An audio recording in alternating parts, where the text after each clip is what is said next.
Dalam perjalanan hidup dan karir, perubahan adalah hal yang pasti. Namun, perubahan yang efektif membutuhkan prinsip-prinsip yang tepat. Berikut adalah 8 prinsip yang dapat membantu kita mencapai perubahan yang positif dan berkelanjutan.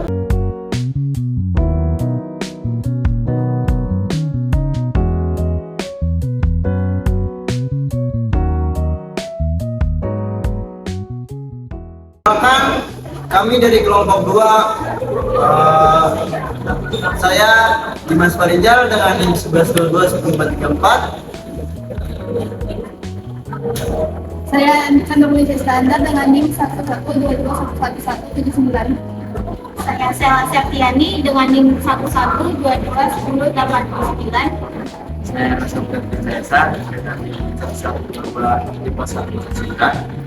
Saya Salsabila Mustika Firdausya dengan NIM 1122111361. Saya Anissa Salsabila dengan NIM 11229900. Saya Aisyah Bikudasari dengan NIM 01221149.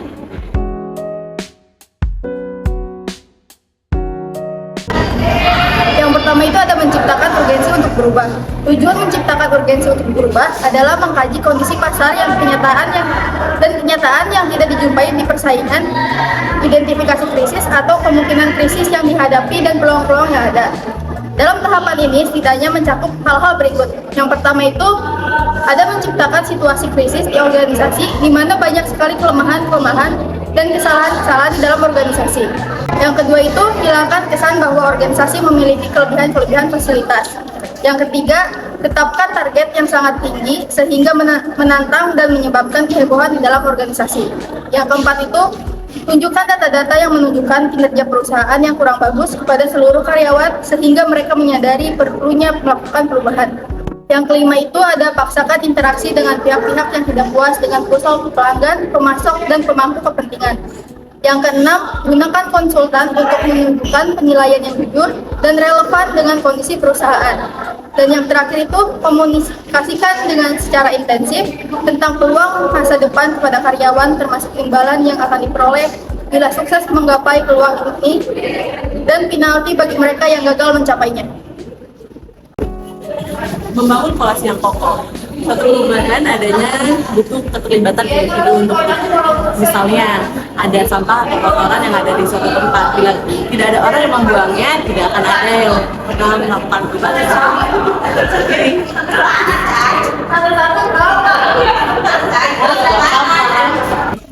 Selanjutnya ada sebuah rancangan blueprint. Sebuah bangunan tidak akan menjadi rumah bila tidak ada yang merancangnya. Seperti ini adalah rancangan untuk area pesta. Suatu rancangan pemasaran yang telah disusun tidak akan berjalan bila tidak ada yang memasarkan dan menjualkannya. Suatu proses perubahan kerja tak akan terlaksana bila individu-individu yang terlibat tak mau mengikuti proses perubahan tersebut. Selanjutnya ada mengembangkan visi dan strategi perubahan. Menurut Kotter, kejelasan terhadap visi yang akan dicapai dalam menggawangi perubahan merupakan hal yang tak boleh disepelekan. Meski banyak yang mengatakan bahwa visi seringkali menjadi sejenis mimpi yang tak akan pernah tercapai. Namun, dengan artikulasi yang baik melalui suatu pengetahuan yang tepat, maka akan dapat dicapai pemahaman terhadap gambar masa depan dengan suatu organisasi. Visi mencakup hal terkait dengan apa yang ingin dicapai atau diubah. Belum mencakup bagaimana meraihnya. Untuk itu perlu disusun strategi pencapaiannya, termasuk bagaimana menyusun strategi perubahan untuk menuju kondisi yang diinginkan. Selanjutnya ada mengembangkan visi dan strategi perubahan. Strategi perubahan mencakup 4 komponen yang penting yang harus dipertimbangkan: sasaran yang ingin dicapai, realitas yang dihadapi dengan pilihan yang ada, dan langkah tindak lanjut untuk menggunakan penyusunan rencana perubahan. Saya selalu menggunakan suatu cara yang diuraikan dalam buku bertajuk Know How to Be Great, yaitu secara mudah disingkat dengan GROW. Model merupakan singkatan dari Grow, Realities, Action, dan Reward. Grow itu sendiri terdiri dari yang pertama adalah goals. Goals merupakan uraian ringkas tentang sasaran perubahan yang ingin dicapai. Selanjutnya ada realitis, menguraikan secara komprehensif kenyataan yang dihadapi yang bisa menjadi pengganjal atau pendapat.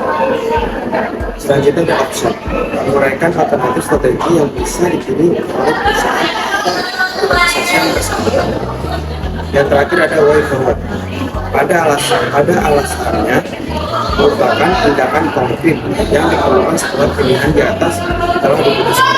Terima kasih. Selanjutnya adalah mengkomunikasikan visi perubahan. Pentingnya visi perubahan sehingga kegiatan mengkomunikasikannya menjadi prinsip keempat yang harus diperhatikan untuk memastikan bahwa semua karyawan memahaminya dengan baik.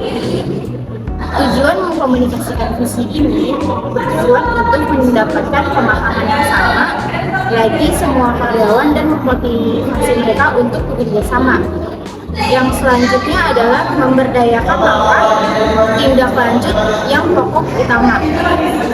Prinsip kelima ini penting karena justru disinilah biasanya banyak perusahaan atau organisasi gagal melakukan perubahan.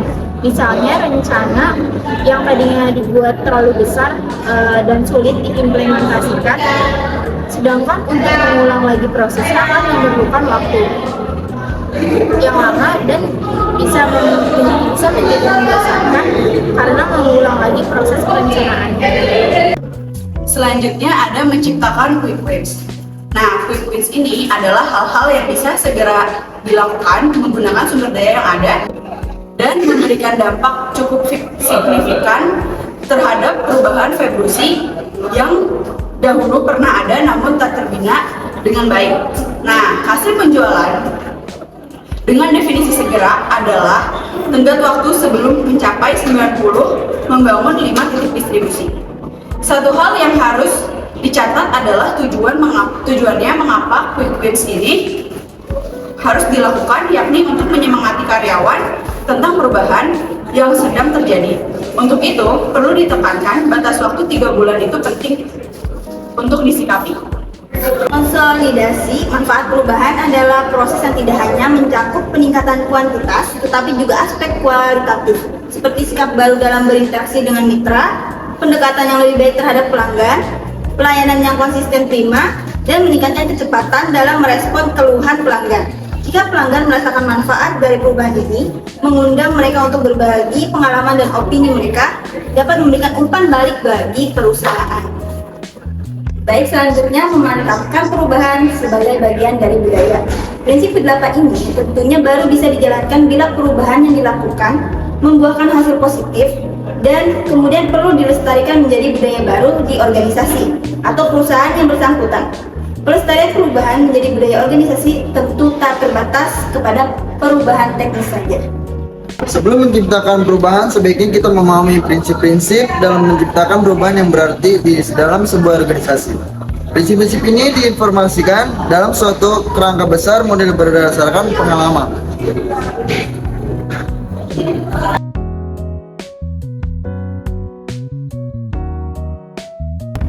Kesimpulannya, perubahan organisasi memerlukan 8 prinsip utama. Yang pertama, menciptakan urgensi untuk berubah, membangun koalisasi yang kokoh, mengembangkan visi dan strategi, memotivasikan visi, memberdayakan langkah tindak lanjut, menciptakan kemenangan cepat, mengkonsolidasi manfaat perubahan, dan memantapkan perubahan sebagai bagian dari budaya.